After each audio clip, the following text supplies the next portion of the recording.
مطلوبہ فارم سے رجوع کیا۔ حوالہ دے رہے ہیں شہباز شریف صاحب ان تمام لوگوں کا جس میں وزارت دفاع ہے، وزارت قانون ہے، وزارت خزانہ ہے اور پھر وزارت داخلہ ہے، یعنی تمام منسٹریز وزیر اعظم کے انڈر آتی ہیں۔ اور یہ اس لیے بھی اہم نقطہ ہے، ایک ماحول بنایا جا رہا ہے، چاہے وہ عرفان صدیقی صاحب ہوں، انہوں نے بھی کہا کہ آپ جو مرضی کر لیں، الیکشن جو ہیں وہ نہیں ہوں گے اور جس قسم کے آپ الیکشن چاہتے ہیں وہ ہم آپ کو نہیں دیں گے۔ یہ قانون میں لکھا ہوا ہے، آئین میں لکھا ہوا ہے کہ اسمبلی کو تحلیل جو چیف منسٹر ہے وہ کر سکتا ہے۔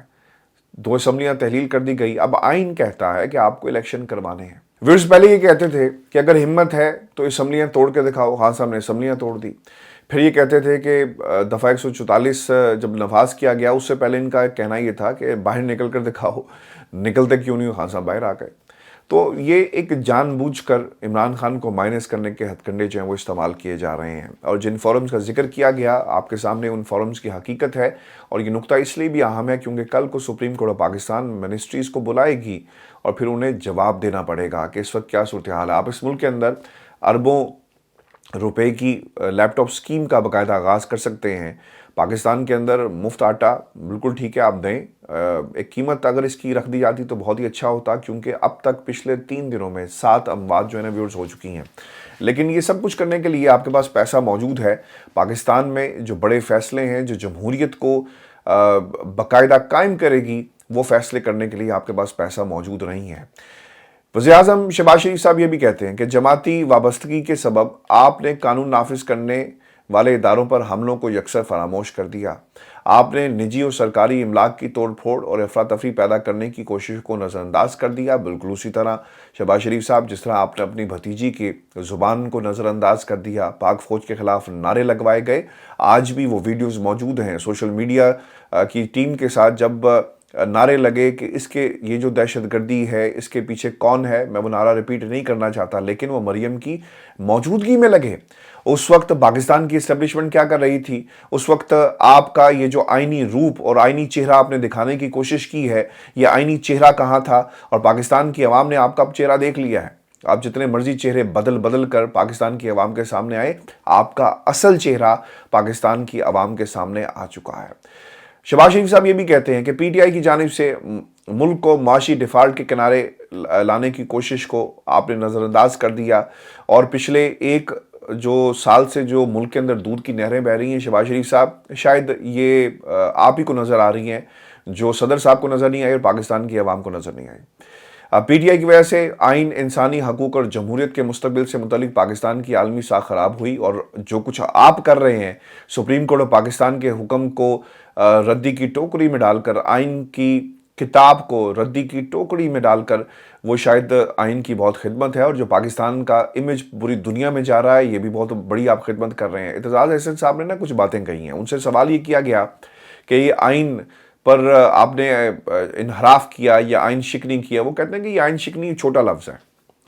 بلکہ یہ آئین کو معطل کر دیا گیا ہے، اور آرٹیکل 6 ان تمام لوگوں پر لگے گا جنہوں نے آئین کو معطل کیا۔ اور ویورز آپ کو یاد ہوگا جس طرح شہباز شریف صاحب نے جو کچھ اب کیا ہے، یہ وہی کام ہے جو ماضی میں جنرل پرویز مشرف صاحب کر چکے ہیں۔ آئین کو معطل کیا، لیگل فریم ورک آرڈر آتا ہے، پھر اس کے تحت جس طرح ججز نے حلف اٹھایا وہ پوری قوم کے سامنے ہے، پی سی او ججز آپ کو اگر یاد ہو۔ آپ نے بطور صدر ایک بار بھی عمران خان کی عدالتی حکم عدولی اور تعمیل کرانے والوں پر حملوں کی مذمت نہیں کی۔ بالکل ٹھیک ہے، جو کچھ آپ کی جماعت اور 13 جماعتوں کا ٹولہ کر رہا ہے، اس کا جواب بھی اس خط میں ضرور دیتے تو بہت ہی اچھا ہوتا، کہ کس طرح بینچ فکسر آپ کی بھتیجی نے کہا، کس طرح ججز کی شکلوں پر کمنٹ پاس کیے گئے۔ عام طور پر میں ایسی بات نہیں کرتا، لیکن جس سرجری کا ذکر سوشل میڈیا پر ہوتا ہے نا، اور آپ اگر یہ خط لکھ کر نظام کی سرجری کریں گے تو اس کا جواب تو شہباز شریف صاحب آپ کو دینا پڑے گا، کیونکہ اب پاکستان کی عوام جو ہے نا وہ شعور پکڑ چکی ہے، انہیں معلوم ہے، یعنی یہ 60 یا 70 کی دہائی نہیں ہے جہاں پر جو مرضی آپ کریں اور کوئی اخبار میں خبر نہیں چھپے گی۔ یہاں پر لوگ آپ کا احتساب اور اپنی آواز خود بنتے ہیں، انہیں کسی ضرورت نہیں ہے۔ آپ نے نواز شریف کی تقریر کو چلا دیا، گفتگو کو بھی چلوا دیا، عمران خان کی تقریر کو بند کروا دیا، کوئی ہے جواب؟ جب آپ کہتے ہیں نا کہ اختلاف رائے صحافیوں کے ساتھ یہ کر دیا گیا، تو آپ پر یہ لازم ہے کہ آپ اپنے مخالفین کی بات کو سنیں، اس کا جواب دیں جمہوری طریقے سے۔ ایسا نہیں ہو سکتا کہ رانا ثناء اللہ یہ کہے کہ اب یا یہ نہیں یا ہم نہیں، اور اگر ہمیں ہر وہ کام کریں گے جس سے چاہے وہ جمہوری ہو چاہے غیر جمہوری ہو۔ یہ آپ کے وزیر داخلہ کے الفاظ ہیں۔ پھر وہ یہ بھی لکھتے ہیں کہ الیکشن کے حوالے سے وزیر اعظم نے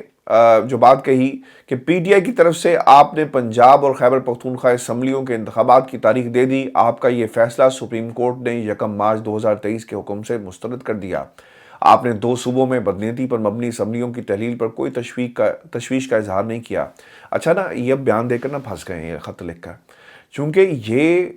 جو جواب دیا گیا ہے نا، یہ سپریم کورٹ پاکستان میں پیش کیا جائے گا، اور اگر یہ کوئی پیش نہیں کر رہا، میری پاکستان تحریک انصاف کے لوگوں سے درخواست ہے کہ اس خط کا جو جواب دیا گیا نا شہباز شریف صاحب کی طرف سے، اس کو آپ پیش کریں وہاں پر، چونکہ اٹارنی جنرل صاحب جا کر کہیں گے کہ جناب دیکھیں حالات ایسے ہیں، پھر منسٹریز کو بلایا جائے گا۔ تو اب یہ کیونکہ ریکارڈ کا حصہ بن گیا ہے اور یہ شہباز شریف خود بات کر رہے ہیں، وزیر اعظم کی حیثیت سے کر رہے ہیں، اب آپ اسے پیچھے نہیں ہٹ سکتے۔ اور جس طرح سے جو تشویش کا اظہار کیا جا رہا ہے 2 صوبوں میں الیکشن نہیں ہو سکتے، پہلے تو معاملہ تھا نا کہ منسٹریز کہہ رہی ہیں کہ جی کچھ نہیں ہوگا، اب یہ شہباز شریف کا اپنا جوابی خط ہے جو صدر پاکستان کو دیا، اور اب یہ پھنس گئے ہیں، چونکہ کل کو یہ پریزنٹ اگر نہیں کیا جاتا کریں وہاں پر جو شیخ رشید ہیں یا پی ٹی آئی کے وکلا وہ یہ موقع اختیار کر سکتے ہیں کہ جناب یہ منسٹریز کا معاملہ نہیں ہے، یہ وزیر اعظم کا معاملہ ہے، اور توہین عدالت کی کارروائی اگر ہوگی تو اس کی بنیادی وجہ یہ خط بنے گا، کیونکہ اس میں انہوں نے اپنا ذہن بتا دیا کہ بھئی ہم نے الیکشن نہیں کروانے، آپ نے جو کچھ کرنا ہے آپ جا کر کر لیں۔ پھر وہ یہ بھی کہتے ہیں کہ یہ سب آپ نے chairman P T I Imran Khan کی انا اور تکبر کی تسکین کے لیے کیا۔ اچھا، کچھ دن پہلے نا یہاں پہ سوال ہوا ہے الیکشن کی تاخیر کے حوالے سے اور ملتوی کرنے کے حوالے سے نواز شریف سے، تو اس پر انہوں نے کہا کہ جناب اس پر ہم آپ سے کل بات کریں گے، اور پھر اس کا مطلب یہ ہوا کہ ایک مجرم، ایک بھگوڑا، دیکھیں مجھے کوئی شوق نہیں ہے نواز شریف کو مجرم اور بھگوڑا کہنے کا، وہ جیل سے بھاگا ہوا ہے، بھاگنے والے کو اشتہاری بھی کہتے ہیں، بھگوڑا بھی کہتے ہیں، اور وہ مجرم ہے۔ میں کوئی اپنے بات سے ہی بات نہیں کر رہا، نون لیگ کا وہ قائد ہوگا، میرے لیے مجرم ہے بینگ پاکستانی، تو ہم وہی بات کرتے ہیں۔ آپ جب اس سے جا کر ہدایات لیں گے تو یہ کس قانون کی اور آئین کی کتاب میں لکھا ہوا ہے؟ صرف یہ دلیل کافی نہیں ہے کہ وہ پاکستان مسلم لیگ نون کے تاحیات قائد ہیں، یہ پاکستان کا معاملہ ہے، سیاسی جماعت کا معاملہ نہیں، یہ 22 کروڑ عوام کی تقدیر کا معاملہ ہے۔ یہ وہ الیکشن نہیں جو آپ نے اپنی جماعت میں کروانا ہے، یہ پاکستان کے الیکشن ہے جس کا بار بار آپ جا کر جو جواب ہے وہ نواز شریف سے ڈھونڈنے کی کوشش کرتے ہیں، یا ان سے یہ حل جو ہے وہ تلاش کرتے ہیں اور ہدایات لیتے ہیں۔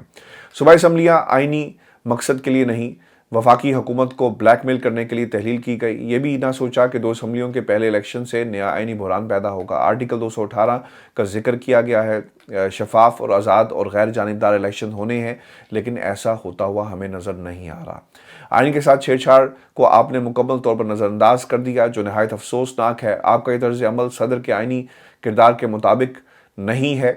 اور الیکشن کمیشن نے 8 اکتوبر 2023 کو پنجاب میں انتخابات کرانے کی تاریخ دی ہے۔ تمام وفاقی اور صوبائی اداروں نے متعلقہ اطلاعات الیکشن کمیشن کو مہیا کی ہیں۔ الیکشن کرانے کی ذمہ داری آئین نے الیکشن کمیشن کو سونپی ہے، اور الیکشن کمیشن نے طے کرنا ہے کہ شفاف اور آزادانہ انتخابات کے لیے سازگار ماحول موجود ہے۔ دیکھیں، یاد رکھیں، آپ جتنی مرضی توجیہات پیش کریں، 90 دن کی کوئی ریزننگ آپ کے پاس یا آئین کے اندر موجود نہیں ہے، اور پھر یہ جو نگران حکومت ہے اس کو آپ کس طرح جسٹیفائی کریں گے، یہ ایک بنیادی سوال ہے جو سپریم کورٹ پاکستان آپ سے پوچھے گی۔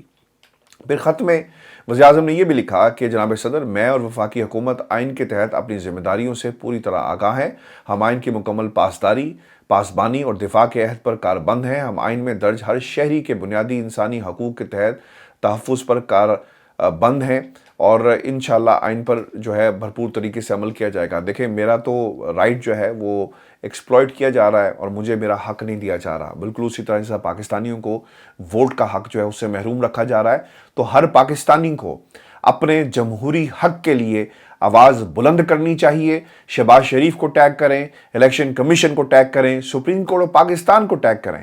اور ان سے پوچھیں کہ ہمارا حق ہمیں چاہیے، یہ جمہوری حق ہے جو پاکستان کی عوام جو ہے آپ سے تقاضا کر رہی ہے۔ اور پھر میں آپ کو بتاؤں کہ رانا ثناء اللہ صاحب نا اب ڈائریکٹ دھمکیوں پر آ گئے ہیں،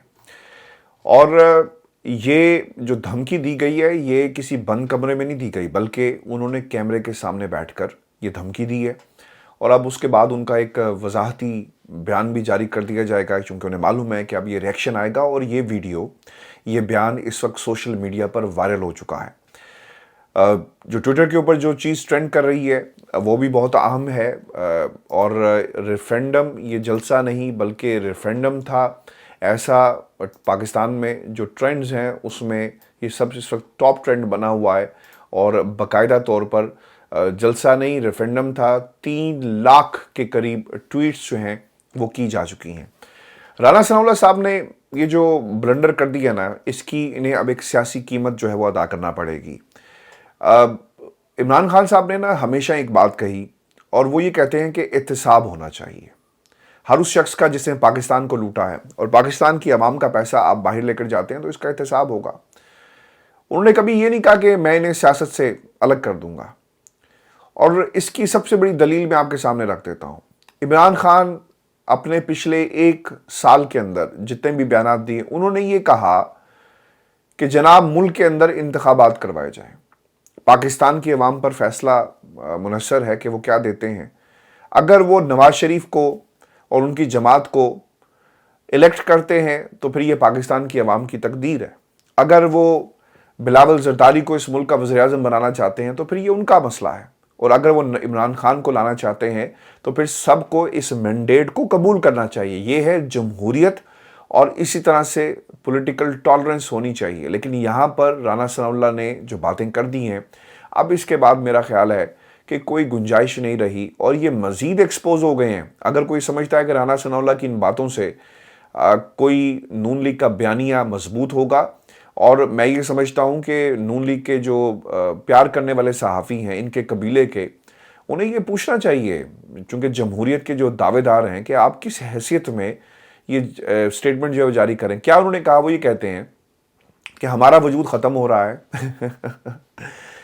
اب ہم رہیں گے یا عمران خان رہے گا، یعنی اب ہم دونوں میں سے کسی ایک کا وجود باقی رہنا ہے۔ اب یہ وجود سے کیا مراد ہے؟ آپ سیاسی طور پر سیاسی وجود کی بات کر رہے ہیں، یا وہ وجود جو اللہ تعالیٰ نے ہر انسان کو عطا کیا ہے اس وجود کی بات کر رہے ہیں؟ دھمکی دے رہے ہیں جان سے مارنے کی؟ کیا کر رہے ہیں؟ اس کی باقاعدہ ایکسپلینیشن آنا بہت ہی ضروری ہے۔ پھر وہ بھی یہ کہتے ہیں کہ اس کے لیے ہم ہر حد تک جائیں گے، یا پھر یہ نہیں سوچیں گے کیا جمہوری ہے اور کیا غیر جمہوری، کیا اصولی ہے اور کیا غیر اصولی۔ تو پھر آپ اس سارے جمہوریت کے ڈرامے کو، یہ جو سٹیج شو لگایا ہوا ہے نا آپ نے، اسے بند کریں، جس میں آئٹم گرل کی طرح مریم نواز کی انٹری ہوتی ہے، وہ 3-4 چٹکلے سناتی ہیں، اور پھکی قسم کی جو پنچ لائنز ہیں وہ پاکستان میں جو سٹیج ڈرامہ دیکھ رہے ہیں عوام، اس کو سنا کر وہ نکل جاتی ہیں، اور پھر 2-3 کردار جو ہیں وہ ایڈ کیے جاتے ہیں، جس میں سیاسی جلاد رانا ثناء اللہ صاحب بنے ہوئے ہیں۔ لیڈ رول جو ہے اس پورے کے پورے ٹولے کا وہ شہباز شریف صاحب جو ہیں وہ ادا کر رہے ہیں، اور پھر کچھ لوگ جیل میں، جو سٹیج شو کے اوپر جو جیل بنائی گئی ہے وہاں پہ نواز شریف صاحب آ کر بیٹھ جاتے ہیں، اور پھر کچھ اور آئٹمز بھی اس میں شامل کی گئی ہیں۔ تو یہ سٹیج ڈرامہ بند کریں، یہ جو پنچ لائنز ہیں جس سے آپ جمہوریت کا ڈھونگ رچا رہے ہیں، اس کو بھی بند کریں، مارشل لا لگا دیں اور قابض ہو جائیں اس کے اوپر۔ پاکستان میں نا جو اقتدار پر قبضہ کرتے تھے نا، وہ تھے ڈکٹیٹر، فوجی عامر آ کر قابض ہو گئے اور انہوں نے آئین کو معطل کر دیا۔ لیکن یہ پہلا موقع ہے جب ساری جماعتوں نے مل کر اس وقت حکومت پر قبضہ کر لیا ہے، اداروں کو اپنے ساتھ میں لا لیا کہ تم نے یہ بات نہیں کرنی، تمہارا ہم دفاع کریں گے، اور سب کچھ صحیح چل رہا ہے۔ رانا ثناء اللہ کی آج کی اس سٹیٹمنٹ کے بعد اس حکومت کا وجود تو خیر پہلے بھی نہیں تھا، اب بالکل ختم ہو گیا، اب مورل وجود بھی جو ان کا ختم ہو گیا، اور انہیں فی الفور استعفیٰ دینا چاہیے۔ سپریم کورٹ پاکستان کو اس بیان کا بھی نوٹس لینا چاہیے کہ آپ کا اس سے کیا مطلب ہے۔ یعنی وزیر داخلہ جو سٹیٹمنٹ جاری کیا گیا نا وزیر داخلہ کی طرف سے کہ بھئی ہم آپ کو بندے نہیں دے سکتے، پولیس نہیں ملے گی، ایف سی نہیں آ سکتی، اور پھر وزارت دفاع، اب اس بیان کا جو اثر ہے وہ تمام دیگر جو نکات ہوں گے جو الیکشن کمیشن کے حوالے سے سپریم کورٹ میں جا کر دیے جائیں گے، اس کے اوپر پڑے گا، چونکہ آپ نے اپنا ذہن جو ہے وہ قوم کے سامنے رکھ دیا ہے۔ عمران خان کے ساتھ جتنے لوگ ہیں وہ ہمیں اپنا دشمن سمجھتے ہیں، بالکل جی، آپ دشمن ہیں پاکستان کے، جب آپ ایسی باتیں کریں گے تو آپ دشمن ہیں۔ جب مجھے میرا حق نہیں ملے گا